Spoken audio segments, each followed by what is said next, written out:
اعوذ باللہ من الشیطان الرجیم بسم اللہ الرحمن الرحیم۔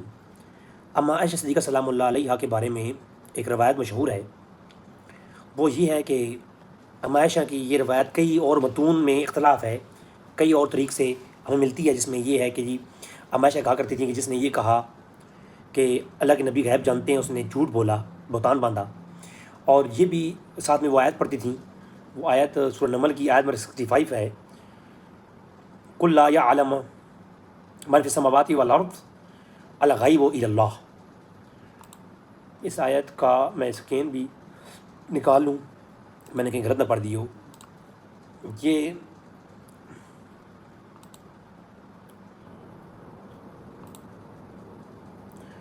تو صحیح بخاری میں یہ روایت 7380 نمبر روایت ہے کہ جس نے یہ کہا کہ نبی کریم صلی اللہ علیہ وسلم نے اللہ کو دیکھا ہے، اور جس نے یہ کہا کہ آپ غیب جانتے ہیں اس نے غلط کہا، کیونکہ اللہ فرماتا ہے لا یعلم الغیب الا اللہ، اللہ کے سوا کوئی غیب نہیں جانتا۔ اب یہ آیت کریمہ اور اما عائشہ کی یہ حدیث بطور دلیل پیش کی جاتی ہے۔ اما عائشہ کا اس مسئلے میں اختلاف تھا کس سے؟ حضرت عباس کے ساتھ۔ عباس کہتے تھے اللہ کے نبی نے اللہ کو دیکھا ہے، اور اس مسئلے میں امی عائشہ کا عقیدہ تھا کہ وہ نہیں دیکھا۔ اب صحیح بخاری 4855 میں یہ ہے کہ حضرت عباس کے ساتھ اختلاف میں انہوں نے یہ کہا کہ 2 قرآن کی آیتیں اما عائشہ نے پیش کیں اور ان کی بنیاد پہ اجتہاد کیا۔ اما عائشہ کا یہ اپنا ذاتی اجتہاد تھا۔ اس کے بارے میں آگے فقہاء اور محدثین کیا کہتے ہیں وہ میں آگے بعد میں بتاؤں گا۔ اس میں بھی 4855 میں بھی یہی لفظ ہیں کہ اللہ کے نبی غیب نہیں جانتے، اور جس نے یہ کہا کہ انہوں غیب جانتے ہیں اور انہوں نے دیکھا ہے تو اس نے گویا جھوٹ باندھا ہے۔ پھر بخاری شریف کی اگلی روایت میں حضرت عباس کا موقف آتا ہے کہ عباس کہتے ہیں کہ اللہ کے رسول نے جو ہے نا وہ دیکھا ہے، ٹھیک ہے جی، اور 2 کمانوں کے قریب، اتنا قریب اللہ نے کیا۔ خیر، جامع ترمذی اس میں کتاب تفسیر میں بھی یہ روایت جب آتی ہے تو اس میں یہ ہے کہ امی عائشہ نے حضرت عباس کے ساتھ اختلاف میں کھڑے ہو کے کہا تم نے یہ کیسی بات کہہ دی ہے؟ انہوں نے آگے سے کہا کہ جو ہے نا 5 چیزوں کا علم اللہ کے سوا کسی کو نہیں، اور جس نے یہ کہا کہ نبی کریم صلی اللہ علیہ وسلم کے پاس غیب ہے اس نے بھی جھوٹ بولا، اور اللہ کو دیکھا ہے یہ بھی کذب ہے۔ امی عائشہ نے 2 قرآن کی آیتیں پڑھی، ان اللہ عندہ علم الساعہ، ایک آیت یہ پڑھی، اور ایک وہی لا یعلم الغیب والی پڑھی۔ اب امام ترمذی اگلی روایت لے کے آتے ہیں، وہ کہتے ہیں اکرمہ سے روایت ہے، ابن عباس نے کہا کہ اللہ کے نبی نے اللہ کو دیکھا ہے۔ اب حدیث کی آدھی حدیث کا رد تو صحابی سے ہی معلوم ہو گیا کہ یہ صحابہ کے مابین اختلافی مسئلہ ہے۔ جب صحابہ کے مابین اختلافی مسئلہ یہ ہوا تو اس کا مطلب ہے اما عائشہ کی پہلی بات حضرت عباس نہیں مان رہے تو دوسری بات سے بھی اختلاف کیا جا سکتا ہے۔ آگے چل کے ہم بات کرتے ہیں اس کے اوپر، میں نہیں کروں گا، صحابہ کرام، تابعین، تبع تابعین اور امام محدثین وہ کلام کریں گے۔ اچھا، نام ہے غرائب و آیت تنزیل، تو یہ جناب عبد القادر الرازی کی کتاب ہے، اس میں اسی آیت کو لیتے ہیں کہ جو اما عائشہ نے جو آیت پڑھی ہے، اس اما عائشہ والی جو آیت اس کی بنیاد پہ اما عائشہ نے استدلال کیا ہے، اس آیت کا اصل مفہوم کیا ہے؟ علم غیب پر کیے جانے والے اعتراضات میں سے سب سے بڑا ہی اعتراض ہے یہ۔ اس میں کہتے ہیں فَإِنْ قِيلَ كَيْفَ قَالَ اللَّهُ تَعَالَى قُل لَّا يَعْلَمُ مَن فِي السَّمَاوَاتِ وَالْأَرْضِ الْغَيْبَ إِلَّا اللَّهُ نَحْنُ نَعْلَمُ الْجَنَّةَ وَالنَّارَ وَالْأَحْوَالَ الْقِيَامَةِ كُلُّهَا غَيْبٌ۔ اس قرآن کی آیت کا اگر یہ مفہوم لے لیا جائے تو پھر تو ہم بھی کئی غیب کی باتیں ہم تک پہنچی ہیں اور ہم جانتے بھی ہیں، تو یہ کیسے ہوا؟ تو قُلْنَا، ہم کہتے ہیں، آگے وہ جواب دے رہے ہیں، اس آیت کا مفہوم بتانے کے لیے بتا رہے ہیں کہ اس آیت کا مفہوم کہیں لوگ غلط نہ سمجھ لیں۔ اس کا آیت کا مفہوم یہ ہے قُلْنَا مَعَانَاهُ لا يعلم الغیب بلا دلیل الى اللہ او بلا معلم الى اللہ اور جمیع الغیب الى اللہ وقیل معنا، یعنی اس میں یہ ہے کہ اس سے مراد یہ ہے کہ جو اللہ کا ذاتی علم الغیب ہے بلا دلیل، جو دلیل کے بغیر کوئی نہیں جان سکتا، اللہ ہی جاننے والا ہے۔ اللہ کی دلیل کے ساتھ جو ہے نا وہ جمیع علوم الغیبیہ وہ مخلوق جانتی ہے، اللہ نے نبیوں کے ذریعے بتایا ہے۔ تو اس آیت کا مخصوص کیا ہے؟ یہ آیت اللہ کے ذاتی علم الغیب کے اوپر دلالت ہے، اور ذاتی علم الغیب اور کوئی نہیں جانتا، اس کی نفی ہے اس آیت میں۔ یہ شرح جو ہے نا قرآن کی آیت کو جو مفہوم پہلے متقدمین علماء سمجھے ہیں وہ آپ اور میں نہیں سمجھ سکتے۔ ہماری ہم کوئی آئیں بائیں ٹائیں کریں اور کہیں کہ وہ غلط ہے، ہماری قرآن کی سمجھنے کی جو طاقت ہے وہ بہت زیادہ ہے، تو یہ غلط ہے۔ تفسیر روح المانی ہے میرے سامنے، اسی آیت تفسیر کہتے ہیں کہ یہ جو آیت کریمہ ہے، اس آیت کریمہ کی جو ہے نا اوپر اعتراض بانه يلزم ان يكون من اهل السماوات والارض من يعلم بعض الغیوب، کہ بعض الغیوب ایسے بھی ہیں جو کہ بعض کی عطا ہوئی ہیں. تو اس کے اوپر جو ہے نا وہ یہ آیت کریمہ پر عائشہ والی، وہ عائشہ کی وہ ساری کی ساری عائشہ کی وہ حدیثیں جو ترمذی وغیرہ میں ہیں وہ ساری لے کے آتے ہیں. لانے کے بعد وہ کہتے ہیں، امام علوسی بغدادی تفسیر العلمانی میں کہتے ہیں کہ اس آیت کا مخصص موجود ہے. امی عائشہ کا جو اجتہاد ہے نا وہ اس کو معمول کیا جائے گا کہ امی عائشہ یہ کہہ رہی ہیں کہ اللہ جس طرح ذاتی غیب جانتا ہے، اس طرح اگر کوئی کہے کہ نبی بھی غیب جانتے ہیں تو اس نے بہتان جھوٹ بولا ہے کہ اللہ کے سوا کوئی غیب نہیں جانتا. امی عائشہ کا بھی یہ عقیدہ ہے، ہمارا بھی یہ عقیدہ ہے. اللہ کی عطا سے لوگ غیب جانتے ہیں. امی عائشہ اس کی منکر نہیں ہے، اور آگے دلائل بھی دی ہیں، آگے دلائل آئیں گے کہ امی عائشہ خود مانتی ہیں کہ اللہ کی عطا سے نبی غیب جانتے ہیں. ٹھیک ہے، لیکن یہ امی عائشہ کا یہ جو قول ہے یہ ذاتی علم الغیب کے بارے میں ہے، اللہ کی عطا کے بارے میں اس کی نفی نہیں ہے. وہ آگے کہتے ہیں کہ اس پہ دلیل یہ ہے کہ اس آیت کی مخصص موجود ہے. وہ کیسے؟ وہ کہتے ہیں قالہ تکذیب النص وهو قول تعالی عنده مفاتح الغیب لا یعلمها الا هو، کہ اللہ کے سوا کوئی غیب نہیں جانتا الا هو، جسے اللہ چاہتا دیتا ہے. تو الا هو اس کا تخصیص آ گئی، استثناء آ گیا. پھر اس کے اوپر کہتے ہیں قول تعالی عالم الغیب فلا یظہر علی غیبہ احدا الا من ارتضی من رسول. کہتے ہیں کہ وعلی کل الخواص وجواز ان یعلم الغیب، کہ یہ اس بات کے اوپر جواز ہے کہ اختص بہ تعالی انما هو علم الجمیع و علم مفاتیح الغیب، کہ یہ علم مفاتیح الغیب جو ہے بعض اپنے انبیاء کو عطا کرتا ہے. ٹھیک ہے، اور اس آیت کا مفہوم کیا ہے؟ ولعل الحق ان یقال ان الغیب النفی ان غیره جل وعلا هو مکان شخص لذاتی. یہ ذاتی علم الغیب کی نفی امی عائشہ کر رہی ہیں، اور اس آیت کا مفہوم بھی یہی ہے. میری بات سمجھ نہیں آ رہی ہے؟ کیونکہ یہ اللہ کی صفت ہے کہ ذاتی جو ہے نا، اور ای بلا واسطہ فی ثبوت لہو، واسطے کے بغیر اللہ کا علم ہے، واسطے کے ساتھ ثبوت موجود ہے کہ مخلوقات کو بھی اللہ نے عطا فرمایا ہے. ٹھیک ہے، لا یعقل احد من اہل السماوات والارض لما کان فیہم ذاتا و صفہ. اور اس کے بعد آگے تفصیلی بحث کرتے ہیں اور کہتے ہیں فی القرآن نسبہ علم الغیب الی غیر تعالی. اصلا قرآن میں جو علم الغیب ہے وہ غیروں اللہ کے علاوہ بھی نسبت کی گئی ہے، تو وہ کیا ہے؟ وجاء الاظہار علی الغیب لمن ارتضی سبحانہ من رسول. اللہ اپنے رسولوں کو عطا مرتضی رسولوں کو عطا کرتا ہے. یہ ہوگی تفسیر العلمانی. لہٰذا معلوم ہوا کہ اس آیت کا مخصص موجود ہے. یہ آیت انبیاء کے علم الغیب کی نفی میں نہیں ہے. ٹھیک ہے، اور ایک اور بات، علامہ علوسی بغدادی اور دیگر علماء نے لکھا کہ یہ آیت کفار کے جواب میں، اس کے شان نزول کفار ہے، یہ کفار کے لیے نازل ہوئی ہے. لیکن میں اس ٹاپک پہ نہیں جاؤں گا، لوگ ناراض ہو جاتے ہیں میں سخت بات کرتا ہوں. تو علامہ قطبی نے تفسیر جامع الاحکام میں، تفسیر قطبی میں لکھا کہ یہ آیت کریمہ مشرکین مکہ کے لیے نازل ہوئی. ٹھیک ہے جی، انہوں نے نبی کے اوپر سوال کیا قیامت کے بارے میں، تو کیا اس جواب میں آئی کہ تم جو سمجھتے ہو کہ اللہ کے سوا کوئی ذاتی غیب جانتا ہے، تو مشرکین کا یہ عقیدہ ہے کہ اللہ کے سوا جو ہے نا، تو یہ اس کو رد کر دیں کہ اللہ کے سوا کوئی غیب جانے والا نہیں ہے. ہاں، اللہ جسے چاہتا ہے دیتا ہے. ٹھیک ہے جی. پھر آگے وہی ساری باتیں لکھنے کے بعد امام قرطبی بھی وہی آیت لاتے ہیں، سورہ جن کی آیت مستعیذ عالم الغیب فلا یظہر. ٹھیک ہے جی، علامہ قرطبی ایک تفصیلی بحث کرتے ہیں.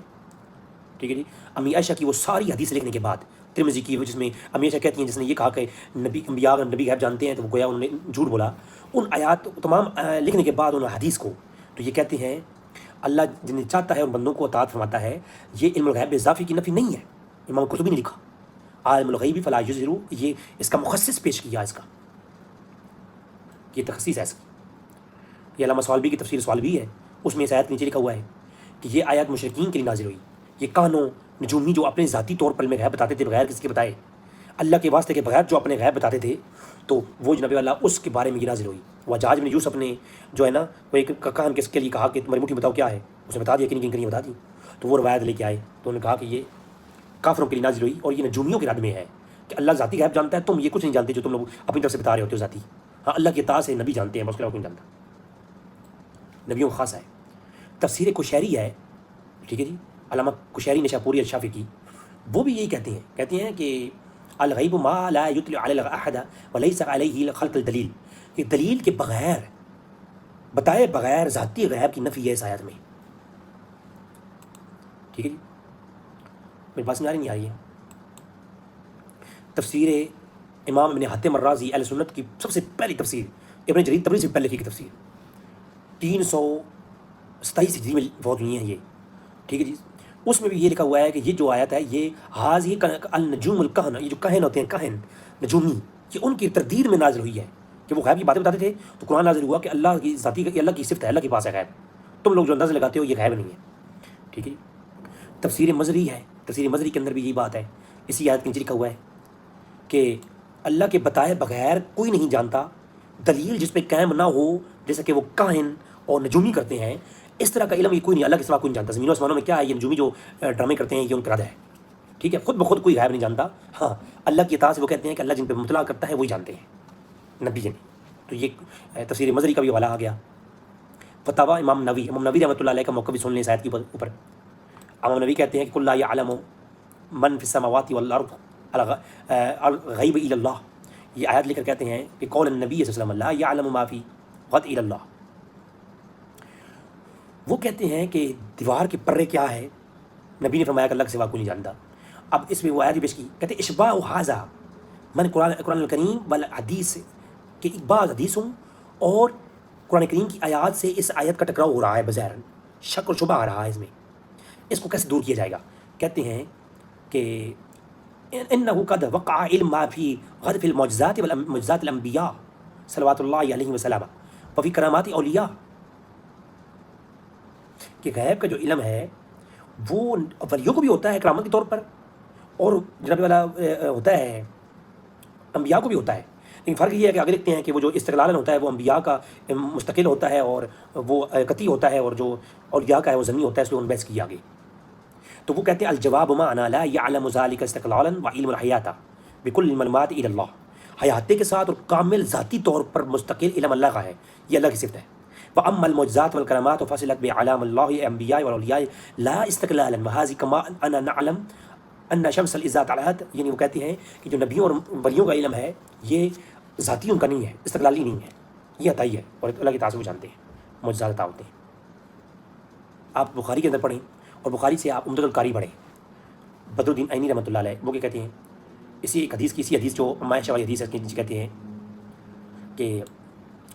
کہتے ہیں کہ فی اللیل المعراج واختلف فی الرؤیا فعائشۃ ممن انکرھا، کہ عائشہ انکار کرتی ہیں علم غیب کا بھی اور معراج کا بھی، نقلا عن النبی صلی اللہ علیہ وسلم، کہ نبی کریم صلی اللہ علیہ وسلم سے کوئی نقل ہوا ہے یعنی کچھ اور، تو کہتے ہیں بل قالتہ اجتہادا و استدلالا، یہ امی عائشہ کا ذاتی استدلال اور اجتہاد ہے۔ اور اس کے آگے پھر بحث کرتے ہیں کہ جی اس کا عباس نے اس اجتہاد کا انکار کیا ہے، تو صحابہ کے درمیان یہ مسئلہ مختلف ہی ہے، ٹھیک ہے جی، اور عباس نے اس کا انکار کیا ہے، ٹھیک ہے جی۔ تو معلوم ہوا کہ امی عائشہ کا اجتہاد ہے، اور امی عائشہ کا اجتہاد کی تطبیق کیا کریں گے ہم؟ تطبیق کیا کریں گے جو علماء نے کی ہے، یہ خاص ہے اللہ کی صفات سے، اور اس کے قرائن بھی یہ ہیں، یہ مشرکین کے کہنوں کے مطابق، باقی روایتوں میں ہے نا، اس کی تفسیر آئی ہے، تو یہ مشرکین کے رد میں یہ آیت نازل ہوئی، کہنوں نجومیوں کے رد میں نازل ہوئی کہ ذاتی غیب اللہ جانتا ہے، تم لوگ نہیں جانتے، اس میں نبیوں کے علم غیب عطائی کا نفی نہیں ہے، اور حناف کے علماء کا بھی یہ عقیدہ ہے۔ مولا علی قاری نے فی شرح اکبر کے اندر، فقہ اکبر کے اندر وہ کہتے ہیں کہ ہم جانتے ہیں ثم عالم انبیاء علیہ الصلوۃ والسلام لم يعلموا الغیب مغیبات من الاشیاء الا ما علم اللہ تعالی احیاء، کہ اللہ کے نبی جو ہے کوئی غیب نہیں جانتے ہیں، کسی چیز کا کوئی علم ظاہری طور پر نہیں جانتے ہیں۔ وہ کہتے ہیں آگے کا تصریح کرتے ہیں وذکر الحنفیہ تصریحا بالتکفیر الاعتقادی ان النبی صلی اللہ علیہ وسلم یعلم الغیب لمعارضتہ، اگر معارضہ سمجھ کر کے کہا جائے کہ نبی غیب جانتے ہیں، تو یہ حناف کے نزدیک کیا ہے، تکفیر کی ہے علماء نے، کیوں قل لا یعلم من فی السماوات والارض، وہی والی آیت یہاں پر ہم نے پیش کر دی ہے، ٹھیک ہے۔ اور پھر انہوں نے کہا کہ مسائلہ کے اندر بھی یہی قول کیا گیا ہے، تو اس کا مفہوم یہ ہوا کہ ذاتی طور پر علم غیب حناف کے نزدیک کفر ہے ماننا، اور ہمارا بھی یہ عقیدہ ہے، کوئی نہیں جانتا۔ تو اس آیت کی تفسیر آپ کے سامنے آ چکی، اس آیت کی تفسیر یہ ہے۔ اب یہ بات رہتی ہے کہ جی ولی علم جانتے ہیں، وہ موطا امام مالک کی روایت آپ نے سنی ہوگی، آپ کے باپ نے ان کو غیبی خبر بتا دی کہ آپ بنت خارجہ کی پیٹ میں لڑکی ہے، اب پیٹوں کے بعد کوئی نہیں جانتا، یہ کرامت ہے صدیق اکبر کی۔ تو یہ جو ہے نا امی عائشہ ادھر انکار نہیں کیا کہ ابا جان میرے پاس قرآن کی آیت ہے، اللہ کے سوا کوئی غیب نہیں جانتا، یہ آپ نے کیسی بات کر دی؟ تو اسی طریقے سے یہ میرے سامنے ہے مشکات المصابی 6068 نمبر روایت ہے، اور مرکات المفاتیح کے اندر بھی یہ روایت موجود ہے کہ امی عائشہ نے اللہ کے رسول سے کہا کہ یا رسول اللہ بتائیں جتنے آسمان کے تارے ہیں اتنی کسی آپ کے نیکیاں ہیں کسی امتی کی؟ کہا کہ میری عمر کی۔ تو امی عائشہ کا یہ سوال کرنا سمجھ میں نہیں آتا کہ امی عائشہ خود کہتی ہیں کہ اللہ کے سوا کوئی غیب نہیں جانتا، پھر غیب کی بات پوچھ کیوں نہیں ہے؟ یہ آسمانوں کے تارے کتنے ہیں اور کوئی امتی کی نیکیاں، یہ تو اللہ جانتا ہے، یہ غیب کی بات ہے۔ ام عائشہ کا سوال کرنا یہ والا اس بات کی دلیل ہے کہ ہمیشہ یہ بات کا عقیدہ رکھتی تھیں کہ اللہ کے نبی غیب جانتے ہیں اللہ کی عطا سے، وگرنہ یہ سوال کرنے کا مطلب کیا ہے؟ بلکہ صحیح مسلم پڑھیں آپ، صحیح مسلم میں ہے کہ امی عائشہ نے روایت کیا کہ حضور کی بیٹی فاطمہ سلام اللہ علیہ آپ حضور کے پاس بیٹھی تھیں، امی عائشہ کہتی ہیں میں بیٹھی تھی تو ساری ازواج مطہرات بیٹھی تھیں، تو بی فاطمہ کے کان میں اللہ کے رسول نے کچھ کہا تو وہ رو پڑیں، پھر کچھ کہا تو وہ ہنس پڑیں، تو اللہ کے رسول نے کہا کہ اے بی بی فاطمہ، اے میری بیٹی، سب سے پہلے دنیا سے تم میرے فوت ہونے کے بعد سب سے پہلے تم ہو اور تم میں سے جو فوت ہوگی اور آگے مجھ سے ملو گی۔ امی عائشہ کا یہ اگر کیتا ہوتا تو امی عائشہ فوراً یہ سوال اٹھاتی، غیب کی بات تو کوئی بتاتا نہیں ہے، جانتا کوئی نہیں ہے، تو اللہ کے نبی کون کب مرے گا یہ علم کیسے جانتے ہیں غیب کا؟ یہ صحیح مسلم کی روایت ہے 6312 نمبر، اور وہ ابن زبیر اس کے راوی، اور یہ جو روایت ہے یہ تواتر کی مقام پہ پہنچتی ہے، اس کے کئی راوی ہیں، اما عائشہ سے عروہ بن زبیر روایت کرتے ہیں اور دیگر جو ہے نا وہ اس کے راوی بھی ہیں۔ 6314 نمبر روایت میں بھی یہی روایت لمبی روایت ہے صحیح مسلم میں، کتاب الفضائل صحابہ میں، ٹھیک ہے جی۔ تو گھر والوں میں سب سے پہلے کون مجھے ملے گا؟ فاطمہ کو آگے آپ ملو گی۔ آج صحیح بخاری میں 1420 نمبر روایت بھی یہ ہے کہ سوال کیا اللہ کے نبی سے، اما عائشہ نے سوال کیا کہ یا نبی اللہ، یہ آپ دنیا سے پردہ فرما جائیں گے تو آپ کے بعد ہم بیویوں میں سے سب سے پہلے کون آپ سے ملے گا؟ حضور نے یہ نہیں کہا کہ اے عائشہ یہ غیب کی باتیں ہیں، اللہ جانتا ہے، لا یعلم الغیب قرآن الا اللہ، یہ قرآن نہیں پڑھا؟ اور اما عائشہ خود قرآن کی وہ آیت پڑھ کے روایت کرتی ہیں کہ اللہ کے نبی غیب نہیں جانتے، اور اب خود وہ غیب کی بات پوچھ رہی ہیں صحیح بخاری میں۔ اب دو حدیثوں میں ٹکراؤ آ گیا، اور بھائی ٹکراؤ یہ ان کے عقیدے کے مطابق ہے، ہمارا نہیں ہے۔ ہم تو کہتے ہیں ہمیشہ ٹھیک کہہ رہی ہیں، وہ ہمیشہ کی پہلی روایت بھی صحیح ہے کہ اللہ کے سوا کوئی غیب نہیں جانتا، ذاتی طور پر ہمارا یہ عقیدہ ہے، اور علماء نے امین مفسرین نے بخاری کی شرح لکھنے والوں نے حدیث کی شرح میں بھی یہ کہا، اور اس آیت کی تفسیر میں نے پیش کر دی، قرآن کی تفسیری پڑھ لی ہم نے، حدیثوں کی شرح پڑھ لی، سب کا یہی موقف ہے، وہ ذاتی علم غیب کی نفی ہے، اللہ کی علاوہ کوئی نہیں جانتا، وہ اللہ کی ذاتی علم غیب کی نفی ہے، اللہ کی عطا سے جانتے ہیں، ہمیشہ کا یہ عقیدہ تھا۔ عائشہ نے جو نفی کی ہے وہ ذاتی علم غیبی کی ہے مشرکین کے نجومیوں کے رد میں، اور یہاں پر عائشہ خود کہتی ہیں یا رسول اللہ بتائیں سب سے پہلے ہم بیویوں میں کون مرے گا، وفات کون پائے گا؟ تو فرمایا کہ جس کے ہاتھ لمبے ہیں، وہ حضرت سودا کی جو ہے نا ہاتھ لمبے تھے تو اس سے کریں، بعد میں وہ وفات جو ہے نا وہ وفات ہو گئی حضرت زینب کی، تو وہ معلوم ہوا کہ وہ صدقہ دیتی تھیں، اس لیے تو معلوم ہوا کہ امی عائشہ کا یہ غیب پوچھنا اس بات کی دلیل ہے کہ آپ کو معلوم تھا کہ اللہ کے نبی غیب جانتے ہیں، اور اللہ کے نبی نے یہ بھی نہیں کہا کہ رک جاؤ جبرائیل آئے گا تو میں بتاؤں گا جی۔ تو یہ ساری چیزیں معلوم ہو گیا کہ عائشہ کا عقیدہ یہ ہے، امی عائشہ کا عقیدہ کیا ہے؟ یہ ہے اصل عقیدہ عائشہ کا جو چھپایا گیا ہے عوام سے۔ اب ایک اور جہاں چھوٹا سا میں بات کر کے بھیجنا چاہوں گا اور یہ ویڈیو کمپلیٹ ہو جائے گی، کہ کہتے ہیں جی کہ اللہ کے رسول عائشہ پہ تہمت لگی تو اللہ کے رسول نے سوالات کیے، مشورے کیے، تو اللہ کے رسول کو معلوم نہیں تھا۔ پہلی بات یہ ہے ہی جھوٹ، اللہ کے رسول نے کہا کہ مجھے علم نہیں ہے، اللہ کے رسول تو کہتے ہیں میں جانتا ہوں، قرآن نازل ہو چکا کہ پاک عورتیں پاک مردوں کے لیے ہیں، تو نصوص قطعیہ اللہ کے نبی کے سامنے ہوتے ہوئے اللہ کے نبی پریشان اس لیے نہیں تھے۔ اب عیسیٰ علیہ السلام جو ہے نا وہ اللہ کا فرشتوں سے پوچھنا، اللہ نے فرشتوں سے پوچھا بتاؤ ذرا، ہاں جی میں زمین میں بنانے والا ہوں خلیفہ، اللہ نے مشورہ لیا فرشتوں سے، تو اللہ کا فرشتوں سے مشورہ کرنا اور سوالات جوابات کرنا اللہ کے علم کی نفی ہے۔ بھائی سوال و جواب کرنے سے نفی صادر ہو، علم کی نفی ثابت مجھے کوئی دلیل ایسی دیں جس سے یہ ثابت ہو کہ وہ اللہ کے نبی غیب نہیں جانتے تھے، یہ دلیل دیں۔ واقعہ پیش کرنے سے آپ علم غیب کی نفی نہیں ہو رہی، وگرنہ تو اللہ کو پھر غیب نہیں جانتا۔ اللہ فرشتوں سے پوچھ رہا ہے بتاؤ میں یہ اپنا انی جاعل فی الارض خلیفہ، مشورہ کر رہا ہے اللہ، ہاں جی۔ اللہ قرآن پوچھتا ہے، قرآن میں ہے اللہ پوچھے گا کہ تم زمین میں کتنے برس رہے ہو، وہ بتائیں گے اتنے برس رہے ہیں، قرآن میں ہے۔ اب مجھے بتائیں اللہ کو نہیں پتہ کہ وہ کتنے برس رہا ہے؟ قرآن میں ہے، اللہ فرماتا ہے کہ بتاؤ موسیٰ تمہارے ہاتھ میں کیا ہے، اللہ کو نہیں معلوم ہے کہ لاٹھی ہے؟ اللہ قرآن فرماتا ہے الست بربکم، بتاؤ تمہارا رب کون ہے؟ تو اللہ کے پاس علم نہیں تھا۔ یہ اللہ کا سوال کرنا ایک حکمت کے تحت ہے، اس امت کی جو ہے نا رہنمائی کرنے کے لیے ہے، قرآن ہدایت ہے۔ تو نبی کریم صلی اللہ علیہ وسلم کا بھی پوچھنا، سنت قائم کرنا، وہ موطا مالک کی روایت ہے نا، حضور نے فرمایا میں بھولتا نہیں ہوں، بھلایا جاتا ہوں تاکہ سنت قائم کروں۔ تو اللہ کے رسول یہ جو پوچھتے ہیں یا مشورہ کرتے ہیں یہ سنت قائم کرنے کے لیے کرتے ہیں، نہ کہ اللہ۔ یہ صحیح بخاری ہے 7369 نمبر روایت ہے، اللہ کے رسول کھڑے ہو یہ فرمایا بخاری میں کتاب الاعتصام میں، کون ہے جو مجھے اس شخص کی ذات دینے میں جو ہے نا معذور خیال کرتا ہے جس نے میری بیوی کے بارے میں تہمت لگائی ہے اور مجھے تکلیف پہنچائی ہے. حالانکہ اللہ کی قسم میں اپنی بیوی کے بارے میں خیر کے علاوہ کچھ نہیں جانتا. ٹھیک ہے. پھر اللہ کے رسول نے خطاب فرمایا اور عائشہ کی برات فرمائی. اب اللہ کے نبی جانتے تھے کہ میری بیوی جو ہے نا بے گناہ ہے، لیکن جو تہمتیں لگائی گئیں ان کا ایک سنت طریقہ قائم کرنا تھا کہ تمہاری بیوی پہ جب تہمت لگی تو تم نے ان کی کسی گلا نہیں اتار دینا، طریقے سے کام لینا ہے. اس کی قرآن نے قانون بتایا. اور 7370 نمبر میں یہ ہے کہ حضور نے فرمایا میرے اہل خانہ کو، میری فیملی کو بدنام کیا جا رہا ہے، حالانکہ مجھے اپنی جو ہے نا فیملی کے بارے میں کوئی بری بات میں خیال نہیں کرتا. ٹھیک ہے. تو اللہ کے نبی ام عائشہ کے معاملے میں یہ جو واقعہ پیش کیا جاتا ہے یہ سراسر اور کچھ بھی نہیں ہے. اور ٹھیک ہے. اب اللہ کے نبی کا پوچھنا حکمت کے تحت ہوتا ہے. مسند ابی یعلا کی روایت ہے، مسند ابی یعلا مسند علی ابن ابی طالب کے اندر صفحہ 200 جلد نمبر 1 اور صفحہ 278 کے اوپر روایت ہے کہ ایک حضور نے فرمایا جاؤ فلاں جنگل میں ایک بڑھیا جا رہی ہے، اس کے پاس ایک خط لے آؤ. وہ غیب کی خبر اللہ کے رسول نے بتائی. صحابہ کرام گئے، کہا کہ خط نکالو. بڑھیا نے کہا میرے پاس نہیں ہے. صحابہ کرام نے کہا کہ ہمارے نبی نے بتایا ہے کہ تمہارے پاس خط ہے تو ہے، کیونکہ صحابہ کا عقیدہ تھا کہ اللہ کے نبی غیب جانتے ہیں. تو اس عورت نے اپنے بالوں سے خط نکالا، اس کو لایا گیا.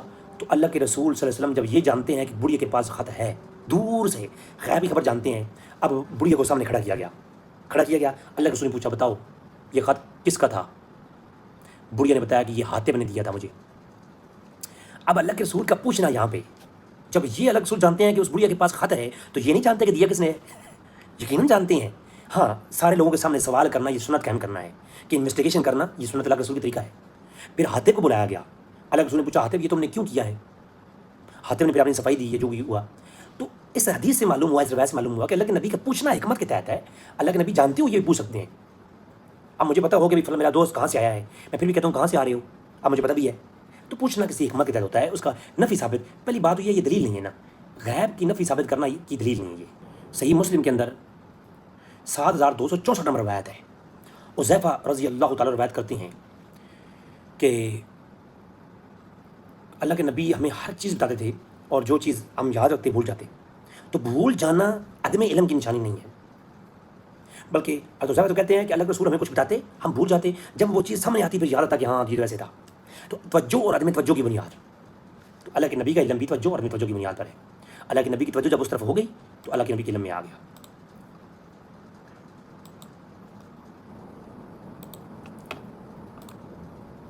لہٰذا یہ 2-3 باتیں واضح میں نے بتا دیں کہ امی عائشہ کا عقیدہ علم غیب بھی آ گیا اور امی عائشہ کا موقف بھی آ گیا. السلام علیکم.